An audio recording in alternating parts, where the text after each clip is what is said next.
नमस्कार, स्वागत है आप सभी का हमारे लाइव फोन इन कार्यक्रम हेलो किसान में। मैं हूं अदिति शर्मा। किसान भाइयों बहनों, हमारा ये कार्यक्रम एक मंच प्रदान करता है आपको, ताकि आप लोग खेती किसानी से संबंधित जो भी हम यहाँ पर विषय शामिल करते हैं उसके संबंध में आपके पास जो भी सवाल है वो हमसे पूछ सकें, और जरिया होता है एक फ़ोन कॉल। आपको बता दें आज के हमारे इस कार्यक्रम में हम क्या विषय आपके लिए लेकर आए हैं। बता दें आपको आज के कार्यक्रम में जो हमारा विषय रहने वाला है उसके बारे में सबसे पहले जानकारी दे दें। धान की नर्सरी और प्रबंधन, इस पर हम चर्चा करेंगे यहाँ पर, और आपके पास जो भी सवाल हैं वो आप हमसे पूछ सकते हैं, और उसके लिए आप हमारे टोल फ्री नंबर पर कॉल कर सकते हैं। हमारा टोल फ्री नंबर है 1800-113060 और 1800-113061। जी हाँ, 1800-113060, 1800-113061 ये हमारे टोल फ्री नंबर हैं जिनके जरिए आप अपने सवाल हमसे पूछ सकते हैं, और आपके जो भी सवाल होंगे उनके जवाब आप तक पहुंचाएंगे हमारे विशेषज्ञ। तो आइए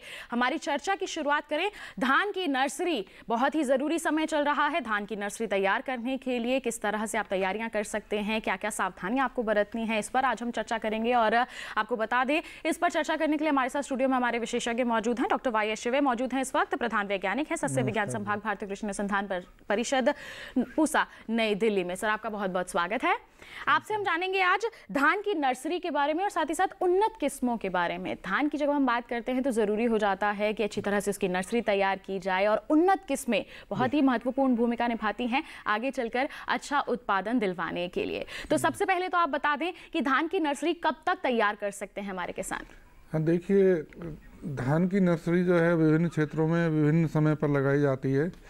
इसका जो सही समय होता है वो 15 मई से शुरू हो जाता है और 20 जून तक चलता है, क्योंकि जो बहुत सी किस्में हमारी जल्दी पकने वाली होती हैं उनको देर से लगाते हैं। जो थोड़ा लेट पकती हैं, जिनका अवधि ज़्यादा होती है, 135 से 140 दिन के बीच में होती है, उनको थोड़ा जल्दी लगा देते हैं। तो इस तरीके से धान की नर्सरी जो है हम 15 मई से शुरू करते हैं और 20 जून तक लगाते हैं, और ये भी देखते हैं कि मतलब हमारे पानी का साधन है या नहीं है, उस हिसाब से। और जो हमारी किस्म जिसको हमने चुना है अपने अनुमोदित क्षेत्र के लिए, वो किस्म हमारे क्षेत्र के लिए कितने समय में पक के तैयार होगी, तो उसी हिसाब से नर्सरी लगाते हैं। लेकिन ये सही समय है बिल्कुल इस समय, जो जून का, जैसे आज 1 तारीख है, तो उत्तरी भारत में जो सही समय है धान की नर्सरी लगाने के लिए। तो उत्तरी भारत में अभी जो हमारे किसान हैं वो धान की नर्सरी के लिए तैयारियां कर सकते हैं, बिल्कुल शुरुआत कर सकते हैं। बिल्कुल। तो उत्तरी भारत की अगर हम बात करें तो किस्म कौन सी आप यहां से सलाह देंगे कि कौन सी अच्छी रहेगी ताकि अच्छा उत्पादन हमारे किसान हासिल कर सके? हाँ, देखिए, किस्में बहुत सारी हैं। धान की किस्में हर एक क्षेत्र के लिए अलग अलग अनुमोदित की गई है। जैसे मैं अपने पूसा की बात करूं, पूसा से हमारे से बहुत सारी किस्में निकाली गई हैं, विशेषकर बासमती टाइप की किस्में, जैसे पूसा बासमती नंबर 1, पूसा सुगंध 2, पूसा सुगंध 3, पूसा बासमती 11-21 जिसको पहले पूसा सुगंध 4 के नाम से भी जानते थे, पूसा सुगंध 5 जिसको पूसा 25-11 के नाम से भी जानते हैं। और इसके साथ साथ जो है इम्प्रूव्ड पूसा बासमती नंबर 1 जिसको 1460 के नाम से भी जानते हैं। और इसके साथ साथ जो पूसा बासमती 6 जिसको 1401 के नाम से भी जानते हैं, और पूसा बासमती 1509, पूसा बासमती 1612, पूसा बासमती 1637, ये सारी किस्में जो हैं पूसा से निकाली गई हैं, जो बासमती टाइप की हैं। और इसके साथ साथ बहुत सारी किस्में अलग अलग क्षेत्रों के लिए अनुमोदित की गई हैं, उनको भी मैं बताना चाहूँगा। विशेषकर जो है हाइब्रिड जो है आजकल बहुत लगाते हैं किसान अधिक पैदावार लेने के लिए। तो कुछ हाइब्रिड किस्में इस प्रकार से हैं, जैसे पूसा राइस हाइब्रिड 10 हमारे पूसा से निकाली गई है। ये सुगंधित भी है और हाइब्रिड भी है।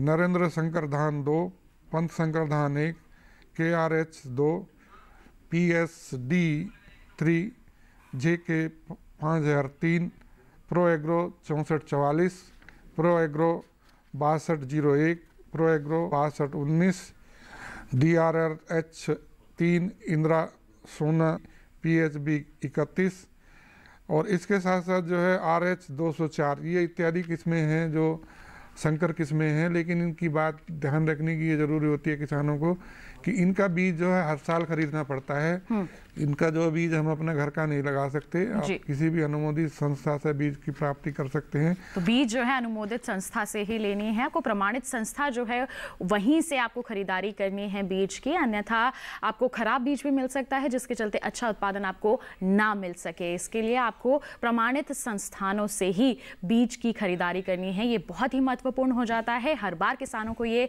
जानकारी दी जाती है और अब हमारे किसानों को इसको बिल्कुल गांठ बांध लेनी है। जब भी आप बीज की खरीदारी कर रहे हैं, जैसे हमारे डॉक्टर साहब कह रहे हैं कि हर बार नया बीज लेना पड़ता है, तो आपको प्रमाणित संस्थान से ही लेना है। तो नर्सरी के लिए कितनी बीज की मात्रा होनी चाहिए और किस तरह से चुनाव किया जाए, कि इस पर आप क्या कहेंगे? हाँ देखिए, नर्सरी के लिए जो है, जैसे हमारे शंकर धान है उसके लिए जो बीज की मात्रा 12 से 15 किलोग्राम बहुत प्रति हेक्टेयर के लिए पर्याप्त होती है। और जो बासमती टाइप की हैं उनकी 20 किलोग्राम प्रति हेक्टेयर के हिसाब से जो नर्सरी उगाते हैं हम, ये काफ़ी होता है।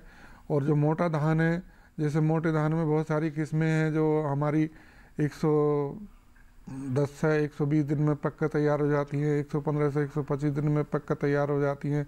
और बहुत सी किस्में जो हैं ज़्यादा अवधि भी लेती हैं, 140 और 150 दिन भी लेती हैं जी। तो इनके लिए जो है अलग अलग बीज की मात्रा की ज़रूरत पड़ती है। लेकिन इसके साथ साथ मैं बताना चाहूँगा कुछ किस्में जो अच्छी पैदावार देने वाली हैं, जो कम अवधि की हैं। जी बिल्कुल बताएं। तो वो किस्में इस प्रकार से हैं: PNR 381, PNR 162, नरेंद्र धान 86, गोविंद साकेत 4, नरेंद्र धान 97, सहभागी धान, संपदा। ये प्रमुख किस्में हैं जो 10 से 115 दिन में पक कर तैयार हो जाती हैं जी। और कुछ मध्य अवधि की किस्में होती हैं जो लगभग 120 से 125 दिन में पक कर तैयार हो जाती हैं। इनमें सरजू 52, पंधान 10, पंधान 12, पंधान 18, IR 64 और गोंत्रा विधान 1, कांडागिरी, माया और इसके साथ साथ नवीन प्रमुख हैं जी। ये किस्में अपने अनुमोदित क्षेत्र के लिए लगा सकते हैं। और कुछ किस्में जो हैं हमारी लगभग 140 दिन में पक के तैयार होती हैं, तो वो लंबी अवधि की होती हैं लेकिन अधिक पैदावार देती हैं। उनमें विशेषकर हमारी पूसा 44 बहुत प्रमुख किस्म है, और PR 106, मालवीय 36, नरेंद्र 359, मैसूरी ललाट नरेंद्र 8002, पूजा, प्रतीक्षा, रानी धान, संगीता, मसूरी और स्वर्णा सब 1, ये किस्में प्रमुख हैं जो लगभग 130 से 140 दिन में पक कर तैयार होती हैं। लेकिन पैदावार अच्छी देती हैं। पैदावार अच्छी देती हैं जी।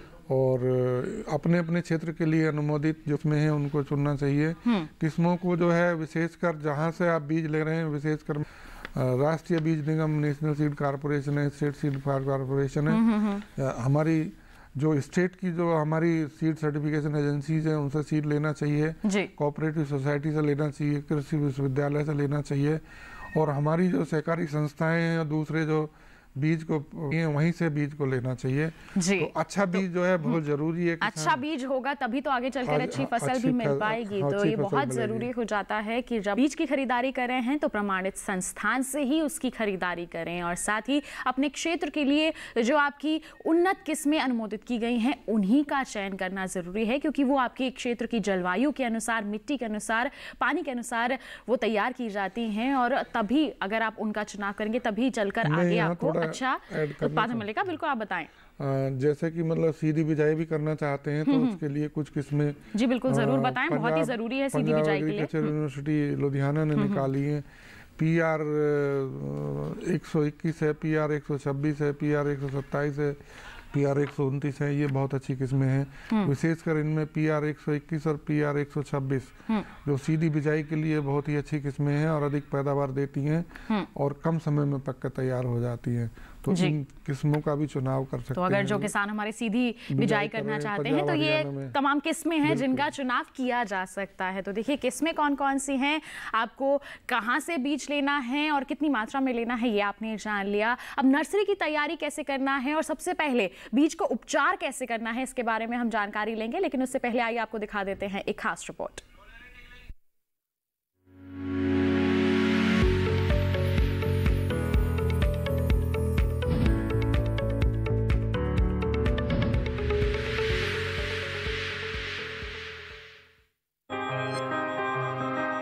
बासमती बासमती धान अपनी खास सुगंध और स्वाद के लिए जानी जाती है। बासमती धान की नर्सरी तैयार करने के लिए उपजाऊ मिट्टी के साथ साथ अच्छी जल निकासी की व्यवस्था होना जरूरी है। नर्सरी के लिए ऐसे स्थान या खेत का चुनाव करना चाहिए जहां सिंचाई का प्रबंध हो। 700 वर्ग मीटर क्षेत्रफल में करीब 1 हेक्टेयर खेत की रोपाई के लिए पौध तैयार की जा सकती है। बीज बुआई का सही समय जल्दी पकने वाली प्रजातियों के लिए जून माह का दूसरा पखवाड़ा सही रहे, जबकि देर से तैयार होने वाली किस्मों के लिए मध्य जून तक बुआई करें। नर्सरी के लिए सड़े गोबर की खाद को मिट्टी में अच्छे से मिला देना चाहिए। इसके बाद खेत में पानी भरकर 2 से 3 जुताई करने के बाद पाटा लगा देना चाहिए। इसके बाद खेत को छोटी छोटी और उठी हुई क्यारियों में बांटकर बुआई से पहले अमोनियम सल्फेट, यूरिया और सुपर फॉस्फेट को अच्छी तरह मिला लेना चाहिए। इसके बाद बुआई करें। बुआई के पहले बीजोपचार जरूरी है और जरूरत के हिसाब से निराई गुड़ाई करना चाहिए। पौध तैयार होने के बाद खेतों में रोपाई करना चाहिए।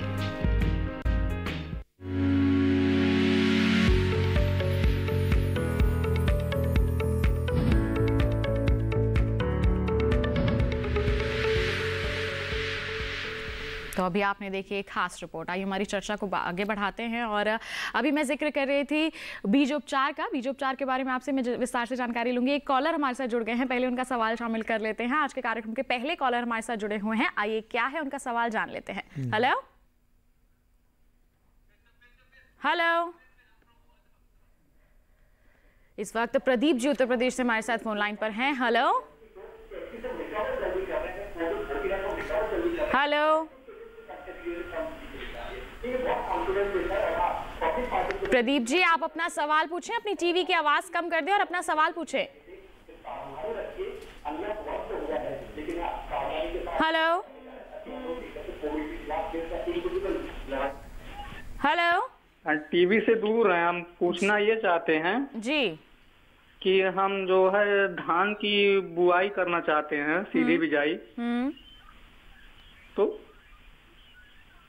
तो इसके बारे में आप क्या जानना चाहते हैं? सीधी बिजाई करना चाहते हैं, शायद ही पूछना चाहते हैं। सीधी बिजाई करना चाहते हैं तो किस तरह से कर सकते हैं? हाँ देखिए, सीधी बिजाई यदि करना चाहते हैं आप तो मशीन द्वारा भी बुआई कर सकते हैं और हाथ के हल से भी कर सकते हैं। खेत को जो है तैयार करके और उसके जो पानी देके जो पलेवा करते हैं तो हम उसको, अच्छा ये रहता है जैसा पलेवा करते हैं हम खेत को तैयार करके, तो उसको फिर जुताई करने की ज़रूरत नहीं है, बल्कि उसकी सीधी सीधी बिजाई कर देनी चाहिए मशीन से। और बिजाई करने के लिए यदि सीडील से करेंगे तो हमारा बीज जो है प्रति हेक्टेयर के हिसाब से 35 से 40 किलोग्राम प्रति हेक्टेयर पड़ता है।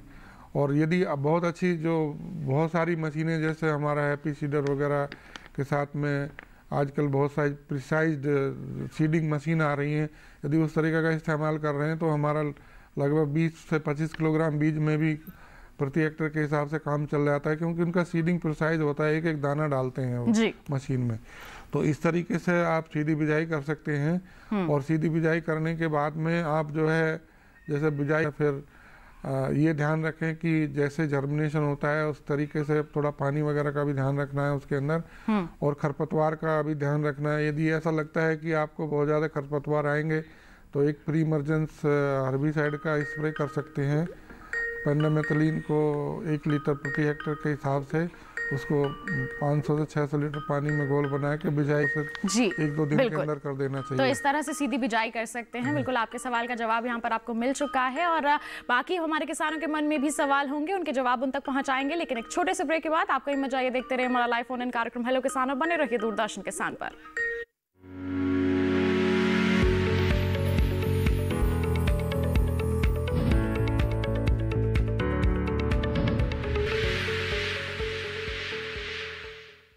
अरे भाई, सुना नहीं केसीसी ने किसानों का जिंदगी बदल दिया है। देश के छोटे किसान 1,60,000 रुपये तक का कर्ज बिना किसी गारंटी को ले पाएंगे। ब्याज खोरों से भी पीछा छुटा। मैं तो जैविक खेती का पूरा सामान मंगा लिया, केसीसी का भी कोई दबाव नहीं है। ब्याज चुकाने के लिए पूरा 1 साल मिलता है। समय पर भुगतान करने पर केवल 4% के सालाना ब्याज पे लोन मिल गया मुझे।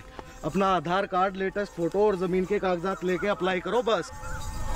और नामांकन भरने के लिए जेब भी ढीली नहीं करनी पड़ी।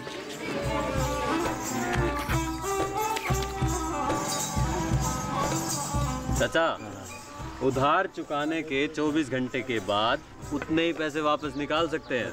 केसीसी ने किसानों की जिंदगी वाकई बदल दी है। तो आप भी किसान क्रेडिट कार्ड अपनाएं और सहजता से ऋण पाएं।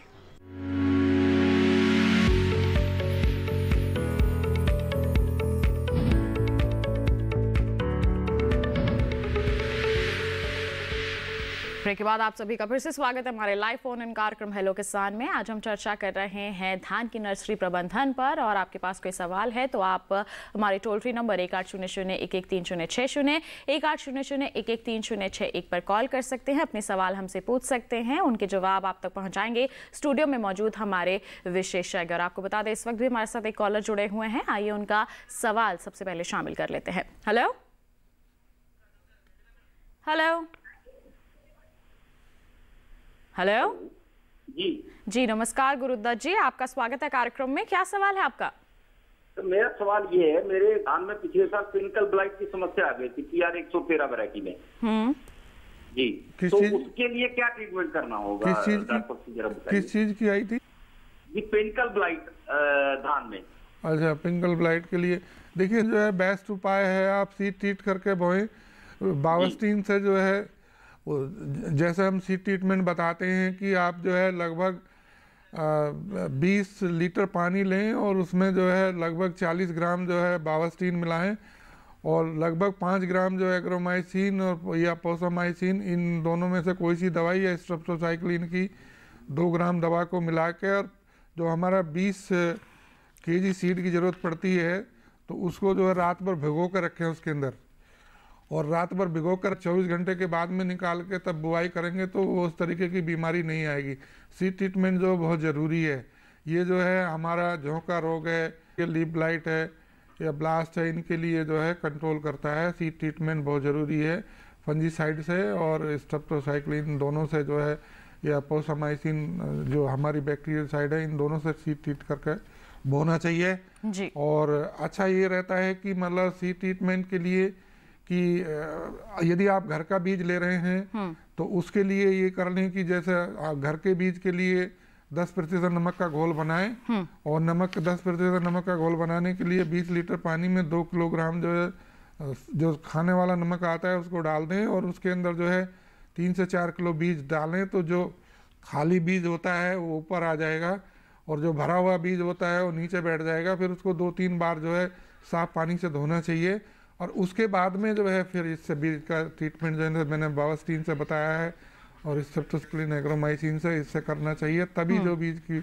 बिजाई करेंगे तो आपके खेत में बीमारी आने के चांस कम हो जाते हैं जी। तो उपचार करना बहुत जरूरी हो जाता है यहाँ पर, और अगर वो उपचार नहीं करेंगे तो आगे चलकर बीमारियों की संभावनाएं काफी बढ़ जाती हैं जी। इस वक्त एक कॉलर हमारे साथ जुड़ गए हैं यहाँ पर, राजेश जी उत्तर प्रदेश से। आइए उनका सवाल जान लेते हैं। हेलो हेलो हाँ मैडम नमस्ते जी। नमस्कार, स्वागत आपका कार्यक्रम में। क्या सवाल है आपका? राजेश शर्मा प्रतापगढ़ से। हेलो नमस्ते जी, अपना सवाल पूछें। हाँ नमस्ते मैडम, मैं राजेश शर्मा प्रतापगढ़ उत्तर प्रदेश से बोल रहा हूँ जी। अपना सवाल पूछें। मैं जानना चाह रहा हूँ कि मैं प्रतापगढ़ में धान लगाना चाह रहा हूँ, कौन सी वैरायटी लगाऊं मैम? जी बताएं डॉक्टर शिवे, कौन सी वैरायटी लगा सकते हैं ये धान की? हाँ देखिए, आप जो है प्रतापगढ़ में नरेंद्र 359 लगा सकते हैं और स्वर्णा सब-1 लगा सकते हैं, और इसके साथ साथ यदि बासमती की खेती करना चाह रहे हैं तो पूसा बासमती 1637 लगा सकते हैं, पूसा बासमती 6 भी लगा सकते हैं, 1401 लगा सकते हैं, और यदि संकर धान की खेती करना चाह रहे हैं तो प्रो एग्रो 6444 लगा सकते हैं, और प्रो एग्रो 6201 लगा सकते हैं, प्रो एग्रो 6219 लगा सकते हैं, या पूसा राइस हाइब्रिड 10 या नरेंद्र शंकर धान 1, इनमें से कोई सी भी किस्म मिल जाए आपको, इनमें से चुनाव कर लें और अपने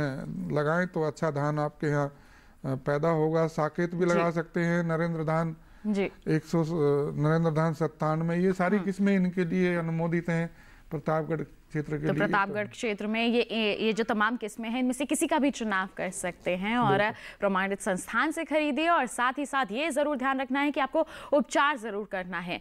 उपचार के बारे में और कुछ जानकारी देना चाहेंगे इनको? हाँ, उपचार के लिए मैं ये बताना चाहूँगा कि बीज उपचार बहुत ज़रूरी है। और बीज उपचार जैसे मैंने बताया कि बीज उपचार का सबसे पहले यदि घर का बीज इस्तेमाल कर रहे हैं तो फिर आपको जो है बीज उपचार करने के लिए नमक के पानी में घोल कर उसको जो खाली बीज है उसको निकालना पड़ेगा, खराब बीज है, जो स्वस्थ बीज है उसका इस्तेमाल करना है।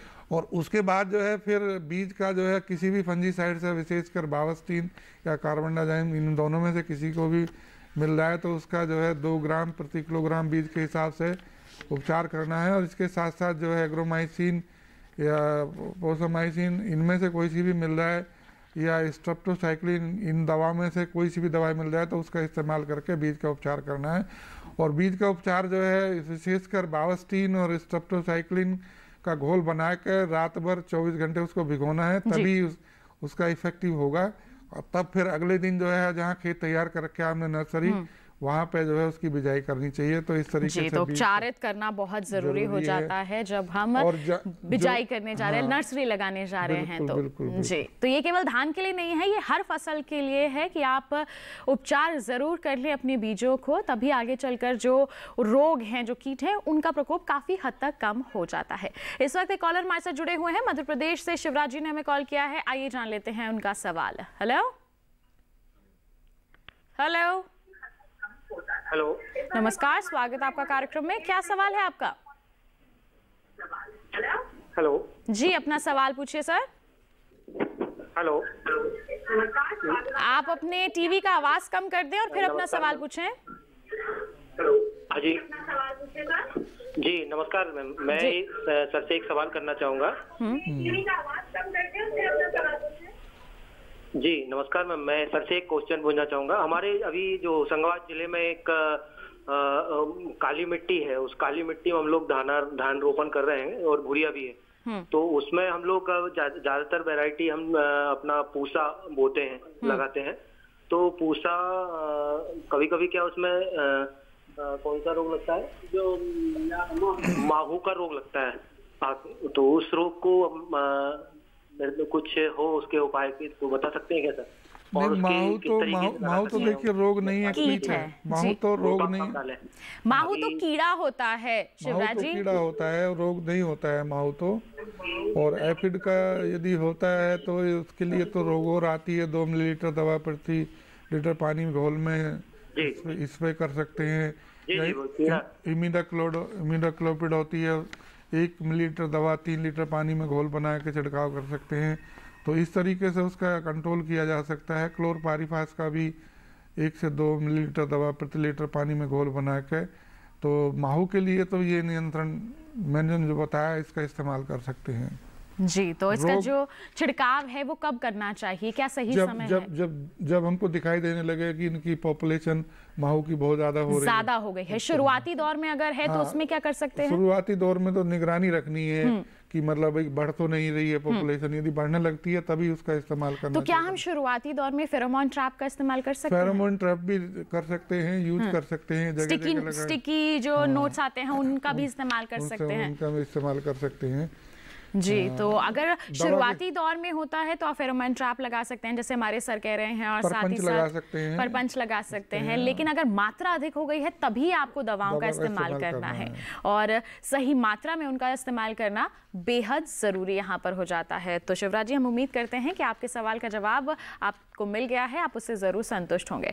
बढ़ते हैं आगे, और अब मैं डॉक्टर शिवे आपसे जानना चाहूंगी, पौधशाला हमने तैयार करनी है तो उसका क्षेत्रफल कितना होना चाहिए, ये भी बहुत महत्वपूर्ण हो जाता है, इस पर क्या कहेंगे? हाँ बिल्कुल, देखिए यदि हम पौधशाला का क्षेत्रफल, विशेषकर मैं ये कहना चाहूँगा पौधशाला का क्षेत्र जो हमको डिसाइड करना चाहिए जहाँ पे पानी का साधन हो। पहली बात तो ये है, पानी का साधन ज़्यादा ट्यूबवेल है, पंप सेट है, कैनाल है, या इसके साथ साथ हमारा कोई हैंड पंप वगैरह है, टुल्लू पंप है, हम अपने घेर के आसपास भी लगा सकते हैं। तो 1 हेक्टेयर में रोपाई करने के लिए लगभग 800 से 1000 वर्ग मीटर क्षेत्रफल में हम नर्सरी उगाते हैं।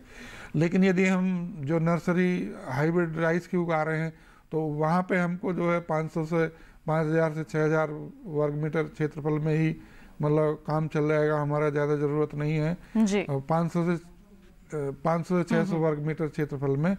लेकिन यहाँ पे हमको जो है मोटे दाने वाली या हमको बासमती टाइप की किस्मों के लिए नर्सरी उगानी है, तो वहाँ पे हमको जो है लगभग 800 से 1000 वर्ग मीटर क्षेत्रफल की जरूरत पड़ती है नर्सरी उगाने के लिए। और नर्सरी उगाने के लिए क्षेत्रफल का विशेष ध्यान रखने की जरूरत है। मिट्टी जो है उर्वरक होनी चाहिए, उर्वरा शक्ति अच्छी होनी चाहिए और पानी का साधन सुनिश्चित होना चाहिए। और इसके साथ साथ जो है ये भी ध्यान रखने की जरूरत है कि हम मिट्टी की उर्वरता शक्ति अच्छी नहीं है तो उसमें गोबर की खाद वगैरह ये सब चीजें मिलाएं। मिट्टी का स्वास्थ्य का भी यहाँ पर हम ध्यान रखने की जरूरत है। विशेषकर जहाँ हम नर्सरी लगा रहे हैं, मैं ये कहना चाहूँगा कि वहाँ पे गोबर की गली सड़ी खाद जो है जरूर डाल रही है, क्योंकि उसके दो फायदे होते हैं। एक तो पानी की कम जरूरत पड़ती है और दूसरे जब हम उखाड़ते हैं नर्सरी तो हमारी जड़ें जो खराब होती हैं इतनी जड़ें खराब नहीं होती हैं, उनको नुकसान कम होता है जड़ों को और आसानी से जड़ें उखड़ जाती हैं, वो सुरक्षित रहती हैं और उनका सुरक्षित रहना बहुत ज़रूरी है जब हम खेत में रोपाई करने जा रहे हैं। तो आपको क्षेत्रफल का ध्यान रखना है और गोबर की सड़ी गली जो खाद है उसका इस्तेमाल ज़रूर करना है। मिट्टी के स्वास्थ्य को बेहतर बनाए रखना बेहद ज़रूरी है यहाँ पर। आइए इसी के साथ बढ़ते हैं आगे। कॉलर हमारे साथ यहाँ पर जुड़ गए हैं। सत्यनारायण जी इस वक्त हमारे साथ फोन लाइन पर है, मध्य प्रदेश से इन्होंने हमें कॉल किया है। आइए इनका सवाल जान लेते हैं। हेलो हेलो, नमस्कार, स्वागत आपका कार्यक्रम में। आप अपने टीवी का आवाज कम कर दें और फिर अपना सवाल पूछें हमसे। हाँ मैडम जी, पूछें अपना सवाल, पूछिए। हाँ मैडम, मैं धान की फसल लगाना जी मैडम जी, मैं मैडम धान का फसल लगाना चाहता हूँ। कौन सा धान लगाना चाहिए सर मैडम? जी, मध्य प्रदेश से बात कर रहे हैं, क्या कहेंगे आप इनको? मध्य प्रदेश के लिए बहुत सारी किस्में हैं जो आपके कृषि विश्वविद्यालय से निकाली गई हो। मैं तो ये कहूँगा उसको चुनना चाहिए, क्योंकि जो लोकल वैरायटी होती हैं वो जो हमारी जलवायु के अनुसार जो निकाली जाती हैं उनका चुनाव करते हैं तो हमारे लिए अच्छी पैदावार मिलती है। लेकिन हमारे यहाँ की भी जो पूसा की किस्में हैं, जैसे पूसा सुगंध 5 है जिसको पूसा 2511 के नाम से जानते हैं, उसको लगा सकते हैं। या हमारी यहाँ से और बहुत सारी किस्में जैसे PNR 381 है उसको लगा सकते हैं, पूसा 44 को लगा सकते हैं और नरेंद्र धान 359 है इसको लगा सकते हैं। प्रतीक्षा है, रानी धान है, स्वर्णा सवन है, इनको लगा सकते हैं, कोई भी किस्म आपको मिल जाती है। और इसके साथ साथ जो है हमारी पूसा सुगंध 3 है, पूसा सुगंध 2 है, इनमें से किसी को लगा सकते हैं। और यदि थोड़ा बासमती की खेती करना चाहते हैं तो हमारे यहाँ से वो भी निकाली गई हैं, विशेषकर पूसा बासमती 1637 अभी जल्दी में निकाली गई है, इसका इस्तेमाल कर सकते हैं। तो ये तमाम किस्में हैं जो आप अपने मध्य प्रदेश क्षेत्र में आप इनका चुनाव कर सकते हैं, लगाना चाहते हैं तो हमारी पूसा राइस हाइब्रिड 10 है या हमारी पंत शंकर धान 2 है, पंत शंकर धान 1 और 2 है और नरेंद्र शंकर धान 2 है। इनमें से किसी का चुनाव तो संकर किस्में भी हैं जिनका ये चुनाव कर सकते हैं अपने क्षेत्र में। प्रो एग्रो 6444 है, प्रो एग्रो 6201 है, तो इनमें से कोई सी भी किस्म लगाना चाहें, हाइब्रिड भी लगा। तो हमारे विशेषज्ञ ने बहुत सारी आपको किस्में यहाँ पर बता दी हैं और इनमें से आप किसी का भी चुनाव कर सकते हैं। और ध्यान रखना है, बीज आपको एक अच्छी संस्था से ही, प्रमाणित संस्था से ही खरीदने हैं और उसको उपचार करके ही नर्सरी में उसकी बुआई करनी है। और बुआई करते समय आपको क्या सावधानियां बरतनी है, इस पर जानकारी लेंगे हमारे विशेषज्ञ से। लेकिन एक छोटे से ब्रेक के बाद आप कहीं मत जाइए, देखते रहिए हमारा लाइव फोन इन कार्यक्रम हेलो किसान और बने रहिए दूरदर्शन के साथ पर।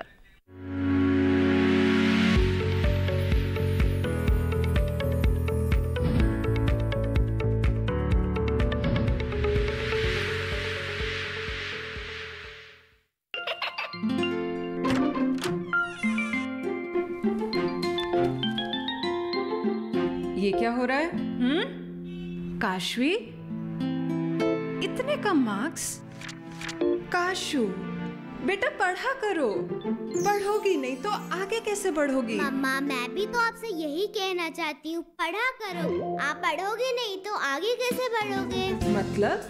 वो देखो, सिर्फ बैक पर छपा ऑर्गेनिक नहीं, ऑर्गेनिक का निशान पहचानिए। पीजीएस ऑर्गेनिक का ये लोग उन किसानों की पहचान है जो आज भी परंपरागत विधि से रसायन मुक्त खेती कर आपके लिए शुद्ध फसल उपजा रहे हैं। अब समझे मम्मा, अगर मैं प्योर ऑर्गेनिक फूड नहीं खाऊंगी तो अच्छे मार्क्स कहाँ से लाऊंगी? अच्छा बच्चों, जैविक खेती की इस मुहिम को आगे बढ़ाइए, शुद्ध ऑर्गेनिक अपनाइए।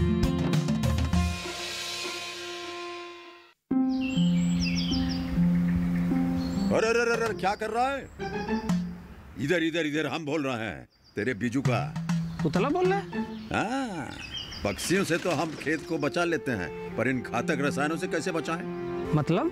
देख बेटा, तू जो ये अंधाधुंध रसायन मिलाता है ना, मिट्टी की सेहत बिगड़ने लगी है। और जब माटी ही कमजोर पड़ जाएगी तो उपज कैसे सेहतमंद होगी? हाँ? अरे पहले ऐसा नहीं था। पूछना अपने बड़े बुजुर्गों से, कैसे फसल लहलहाती थी, शुद्धता झलकती थी। हाँ, माटी भी तंदुरुस्त और लोग भी। अब पहली वाली बात कहाँ?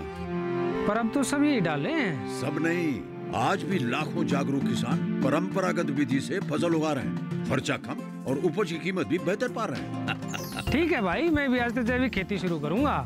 माटी से प्रेम की परंपरा है परंपरागत खेती।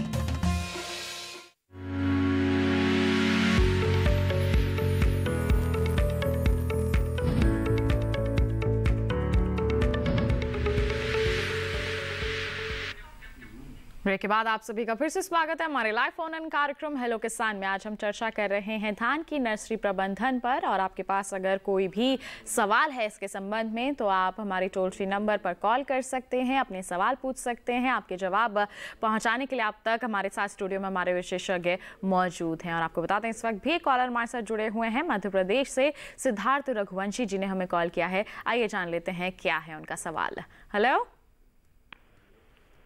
हेलो जी सर मैम, नमस्कार, स्वागत आपका कार्यक्रम में। क्या सवाल है आपका?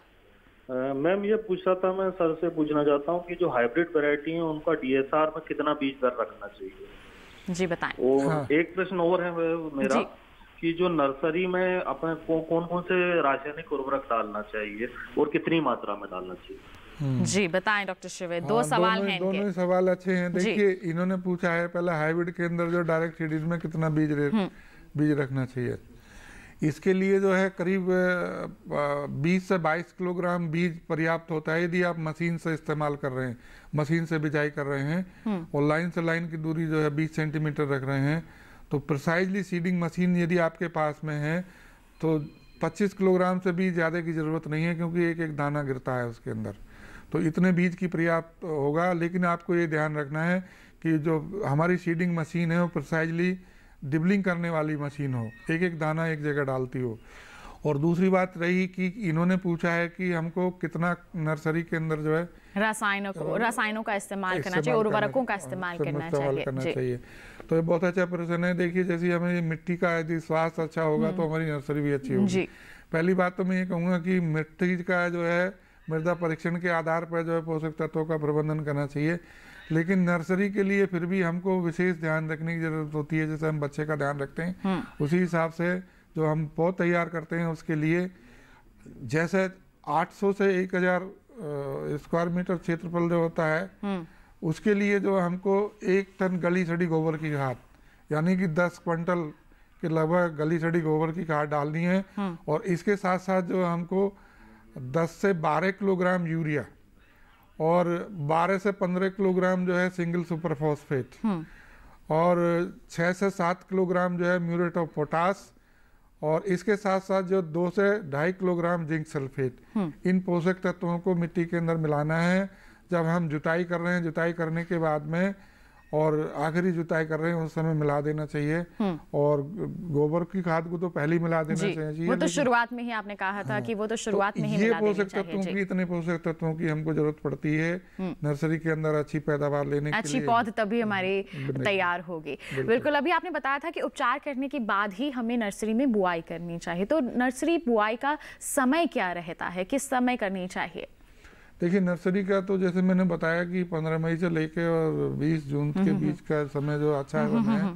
लेकिन जो पौध डालनी चाहिए हमको, पौध जैसे खेत तैयार कर लिया हमने, खेत तैयार कर लिया, खेत तैयार करने का अच्छा तरीका ये है कि हम हमारे उत्तरी भारत में जो है पौध जो है भीगी गीली विधि से बनाते हैं। भीगी विधि से गीली विधि कहते हैं जिसको, अर्थात हम जो है 2-3 पानी भर कर जो है 2-3 जुताइयां करते हैं और लास्ट जुताई जो है करने के बाद में पाटा लगाते हैं, समतल कर लेते हैं और फिर उसके बाद में जो पानी नहीं रहता है, हल्का पानी रहता है, तो हम उनको क्यारियों में बांट लेते हैं। क्यारियों में बांटने के लिए जो अच्छा तरीका ये है 100 मीटर से 1.5 मीटर चौड़ी क्यारी बनाए और आवश्यकता अनुसार सुविधा अनुसार जो लंबाई रखनी चाहिए, लेकिन 10 मीटर से ज्यादा नहीं होनी चाहिए। और जब पानी हमारा जो है ये सूख जाता है तो इनको बांटने के बाद में फिर उनमें पानी भरते हैं। अगले दिन आके तो पानी 5 सेंटीमीटर पानी भरा, तब हम बीज उसके अंदर डालते हैं। तो इस तरीके से जो है बिजाई करते हैं और जब हमने आज जैसे हमने बिजाई करी, अगले दिन जो आए तो उस पानी को निकाल देना चाहिए और हमको फ्रेश पानी देना चाहिए। और ये प्रक्रिया जो है 4-5 दिन चलती है फ्रेश पानी देने की। तो इस तरीके से, लेकिन ये ध्यान रखना चाहिए कि जैसे बीज हमारा जमता है, उगता है, तो वो तो उस पर ध्यान रखना चाहिए चिड़िया नहीं खा रही हैं। यदि चिड़िया वगैरह खा रही है, नुकसान कर रही हैं, तो उसके ऊपर जो पुआल बिछा सकते हैं जी। और पुआल बिछा देंगे तो पानी की भी कम जरूरत पड़ेगी। तो इस तरीके से जो है हमको सावधानी भी बरतनी है जब हम नर्सरी जमाने के लिए बिल्कुल तैयारियां कर रहे हैं, हमने बीज बो दिया है तो बिल्कुल, तो ये सावधानियां तमाम आपको बरतने की ज़रूरत है। इसी के साथ बढ़ते हैं आगे। मध्य प्रदेश के रीवा से इस वक्त कार्तिक चतुर्वेदी जी हमारे साथ फोन लाइन पर हैं, जान लेते हैं क्या है उनका सवाल। हेलो हेलो हेलो कार्तिक जी, जी स्वागत आपका कार्यक्रम में। क्या सवाल पूछना चाहेंगे आप? जी मेरा सवाल यह है मैम कि इस समय पर किस किस्म की धानें बोई जा सकती हैं?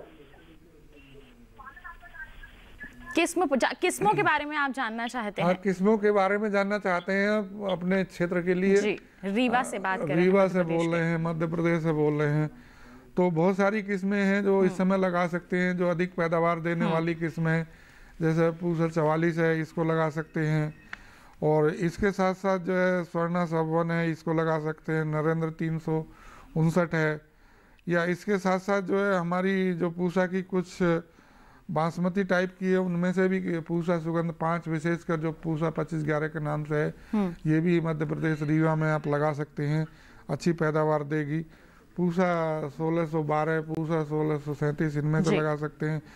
यदि ये मतलब हाइब्रिड धान की खेती करना चाह रहे हैं तो pro agro 6444, pro agro 6201, pro agro 6219 इनमें से किसी किस्म का ले सकते हैं।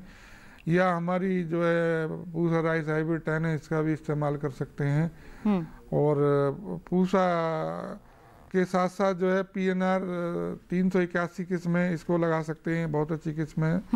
तो साकेत है, नरेंद्र धान 97 है, या इनके यहाँ से कुछ किस्में निकाली गई होंगी विशेषकर मध्य प्रदेश के लिए। जो इनका कृषि जवाहरलाल नेहरू कृषि विश्वविद्यालय है, इनके भी जबलपुर, वहाँ से निकाली गई होंगी। तो जो वहां से निकाली गई, वहां की जो तैयार की गई विकसित की गई किस्में हैं, उनका भी चुनाव कर सकते हैं, क्योंकि वो उस क्षेत्र की जलवायु के लिए बिल्कुल अनुकूल हैं। आप इस तरह से जो हमारे विशेषज्ञ ने बताई हैं किस्में, उनमें से किसी का भी चुनाव कर सकते हैं। और आगे चलकर धान की अगर देखभाल आप अच्छे से करेंगे, नर्सरी आप अच्छे से तैयार करेंगे, तो आप अच्छे तौर पर इसका उत्पादन हासिल कर पाएंगे।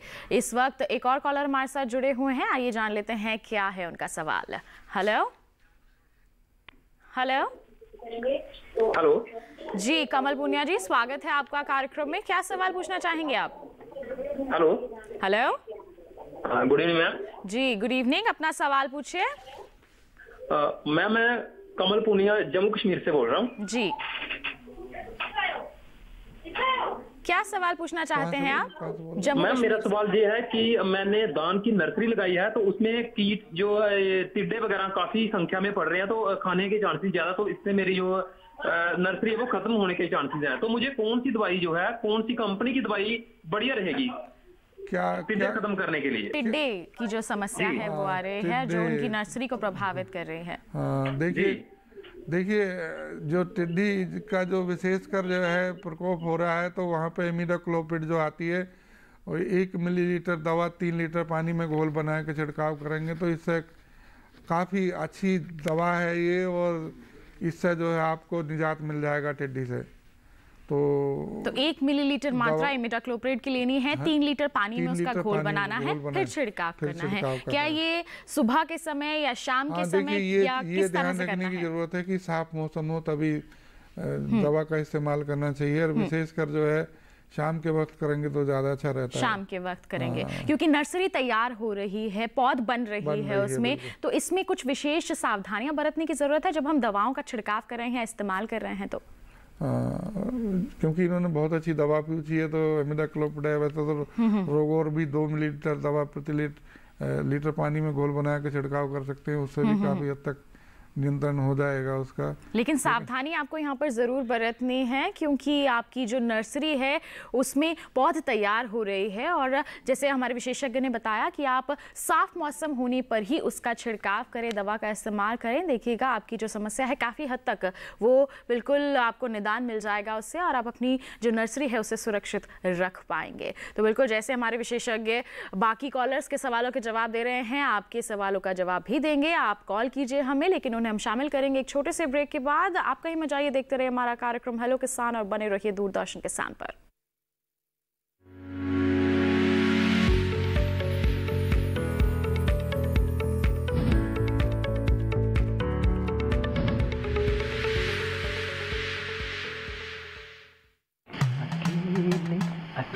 अरे वाह भैया, अकेले अकेले। अरे तू भी ले, पर खाएगा कैसे? मैं ऑर्गेनिक खेती की बात कर रहा रे बेटे। अकेले अकेले खेती कब तक करेगा? मतलब गांव में 20-25 किसानों का समूह बना के पंजीकरण करवा ले, फिर सरकारी ट्रेनिंग भी मिलेगी और मुफ्त जैविक बीज खाद भी।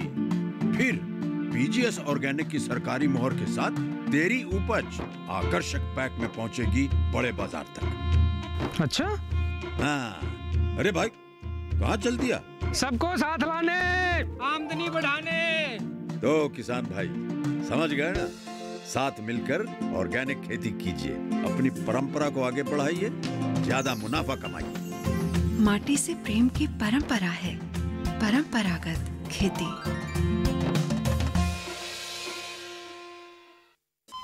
अरे सुन तो। मुझे क्या सुनाना चाहते हो? जो सुनाओ मेरी सौतन को। किसको? अरे वही तुम्हारा मोबाइल फोन जिससे सुबह शाम दिन रात चिपके रहते थे और कहते थे किसान कॉल सेंटर से बातें हो रही हैं। अच्छा ये बात है।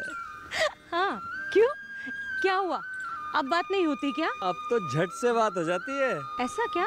हाँ, अब तो ज्यादा लाइनें और खास तकनीक के कारण खेती के माहिरों से तुरंत बात हो जाती है। और अगर कभी लाइन व्यस्त हो तो अपनी समस्या फोन पर रिकॉर्ड करा दो, वहाँ से फोन आ जाता है और समस्या की हल का मैसेज भी आ जाता है। ये देखो आ गया। अरे वाह, इसका मतलब इंतजार की घड़ी अब खत्म। हाँ। तभी मैं सोचूं कि आजकल मुझ पर इतना प्यार क्यों आ रहा है। कृषि संबंधी समस्याओं का अपनी भाषा में तुरंत हल पाने के लिए पूरे भारत में किसी भी फोन से हेल्पलाइन नंबर पर संपर्क करें। किसानों का दोस्त किसान कॉल सेंटर।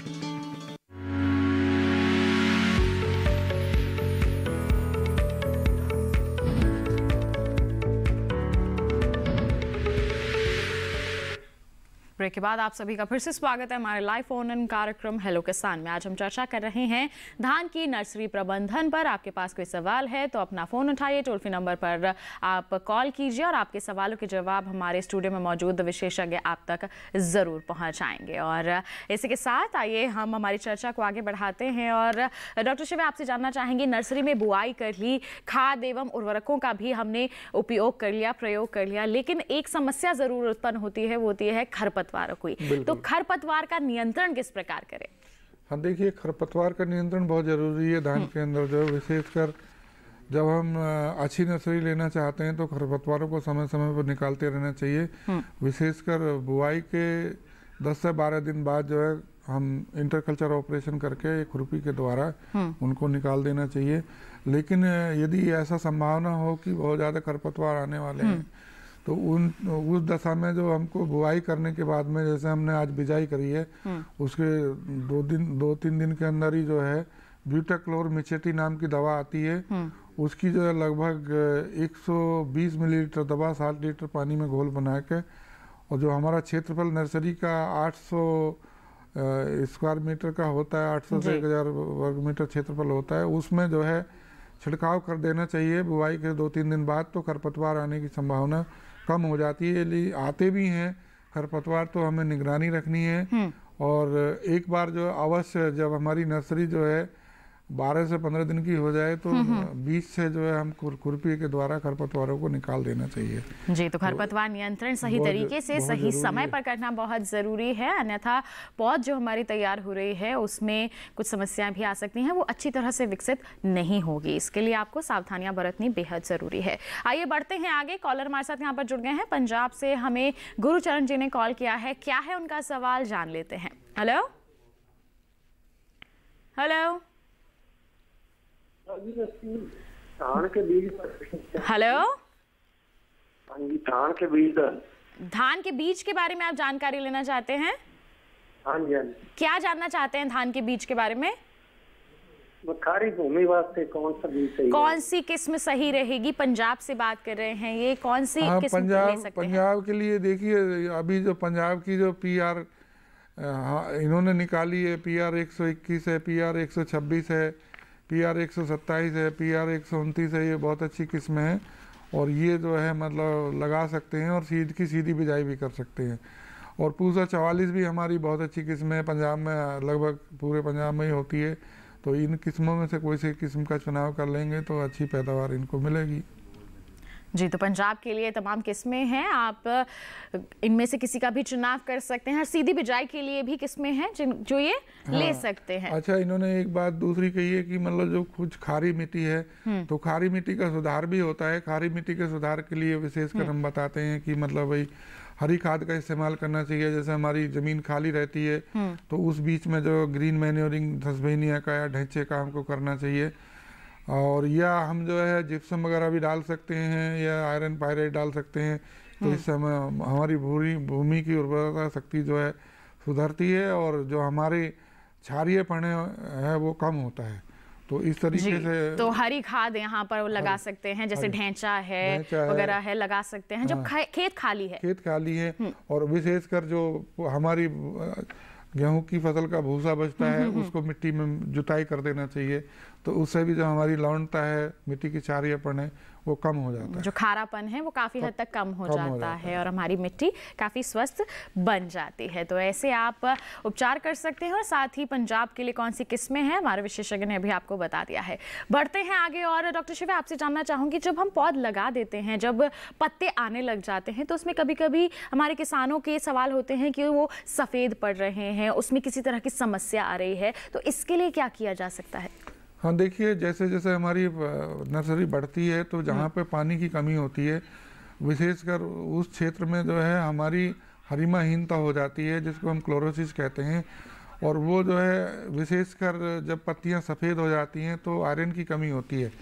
तो लौह तत्व जो है विशेषकर जब पानी कम रहता है तो वहाँ आती है। तो उसके लिए जो है हमको ये करना चाहिए, यदि हमको ये दिखाई दे रहा है कि पत्तियाँ सफ़ेद हो रही हैं तो 0.5% से लेके 1% का फेरस सल्फेट का घोल बनाकर उसका परनीय छिड़काव करना चाहिए। और ये प्रक्रिया जो है 1 सप्ताह के बाद, फिर दूसरे सप्ताह में, और फिर 3-4 दिन बाद फिर करनी चाहिए। 2-3 बार जो करते हैं तो इस तरीके से जो है हमारी पत्तियां जो सफ़ेद होती हैं वो सफ़ेद नहीं रहती हैं, पत्तियां भी हरी हो जाती हैं। और यदि हम पानी का भी विशेष ध्यान रखेंगे, नर्सरी के अंदर जो है पानी का बहुत महत्व है। पानी जो यदि हम पानी के महत्व के बारे में समझेंगे। कॉलर जुड़ गए हैं, पहले उनका सवाल यहाँ शामिल कर लेते हैं, फिर पानी के महत्व को बिल्कुल विस्तार से आपसे समझेंगे। इस वक्त हमारे साथ मजबूत यादव जी जुड़े हुए हैं मध्य प्रदेश से, आइए उनका सवाल जान लेते हैं। Hello hello. हाँ सर जी, नमस्कार, स्वागत है आपका कार्यक्रम में। क्या सवाल है आपका? हाँ सर, ये बोल रहा हूँ, जैसे मैं धान की जो पौध है ना, पौध जी। हेलो जी, आप अपना सवाल पूरा करें। हाँ सर, जैसे जो मैं धान की पौध कब लगा दूं? धान की पौध कब लगा सकते हैं? बिल्कुल सही में चल रहा है, ये बता दें। मध्य प्रदेश से बात कर रहे हैं। इस समय आप जो धान की पौध जो है लगा सकते हैं। धान का जो अच्छे ढंग से जो भी किस्म आपके लिए अनुमोदित है आपके क्षेत्र के लिए, उसका चुनाव कर लें। और बीज को शोधन करने के बाद में, और जैसे मैंने बताया कि गोबर की खाद डालने के बाद में मिट्टी में बीज की जो बिजाई करते हैं, सही समय चल रहा है, और यदि आप फर्स्ट वीक में डाल देंगे तो अच्छा रहेगा जी। और मध्य प्रदेश वगैरह में थोड़ा बारिश भी जल्दी आ जाती है यहाँ, तो उस हिसाब से मतलब जैसे मानसून अभी दस्तक दे चुका है केरल में, तो आगे आने वाले दिनों में मध्य प्रदेश भी पहुंचेगा, तो ऐसे में आप अभी बिल्कुल लगा सकते हैं। समय की कमी है यहाँ पर डॉक्टर शिवे, इसलिए आपसे चाहूंगी आप कम शब्दों में जल्दी से बता दें पानी का महत्व क्या है जब आप नर्सरी लगा रहे हैं। पानी का महत्व ये इसलिए जरूरी है, पानी हल्का हल्का नर्सरी के अंदर रहना चाहिए। कभी भी नर्सरी को जो है पानी जो है पूरा मतलब ढके नहीं, इतना ध्यान रखने की है कि डूब ना पाए नर्सरी। जो ज्यादा अधिक भी नहीं होना चाहिए और कम भी नहीं होना चाहिए, जितनी जरूरत है उतना होना चाहिए। यदि हम हल्का हल्का पानी रखेंगे नर्सरी के अंदर, जो है जब बड़ी हो जाती है तो हमारे खरपतवार भी कम आएंगे और जो हमारी हरीमाहीनता होती है, क्लोरोसिस की प्रॉब्लम वो भी नहीं होगी। तो बिल्कुल आपको पानी का भी बहुत ध्यान रखना है नर्सरी प्रबंधन करते समय। तो इसके लिए बहुत बहुत धन्यवाद देना चाहूंगी डॉक्टर शिवे, बहुत ही महत्वपूर्ण जानकारियां आपने दर्शकों के साथ साझा की, धन्यवाद आपका।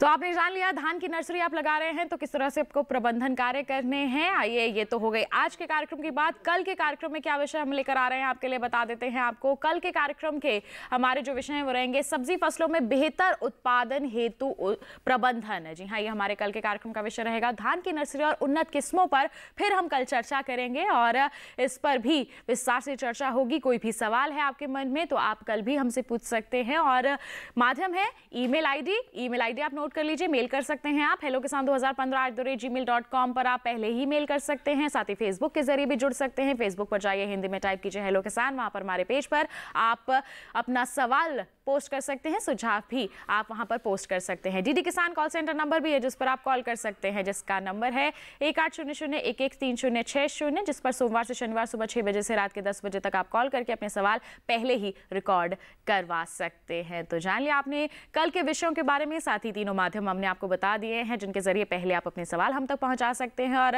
हमारे टोल फ्री नंबर तो रहेंगे ही जिसके जरिए आप लाइव अपने सवाल हमसे पूछ सकते हैं और हमारे विशेषज्ञ आप तक उनके जवाब जरूर पहुंचाएंगे। तो बस आज के लिए इतना ही। कल मुलाकात होगी आपसे नए विषय नए विशेषज्ञों के साथ। तब तक के लिए हमें दीजिए इजाजत। आप बने रहिए दूरदर्शन किसान पर। नमस्कार।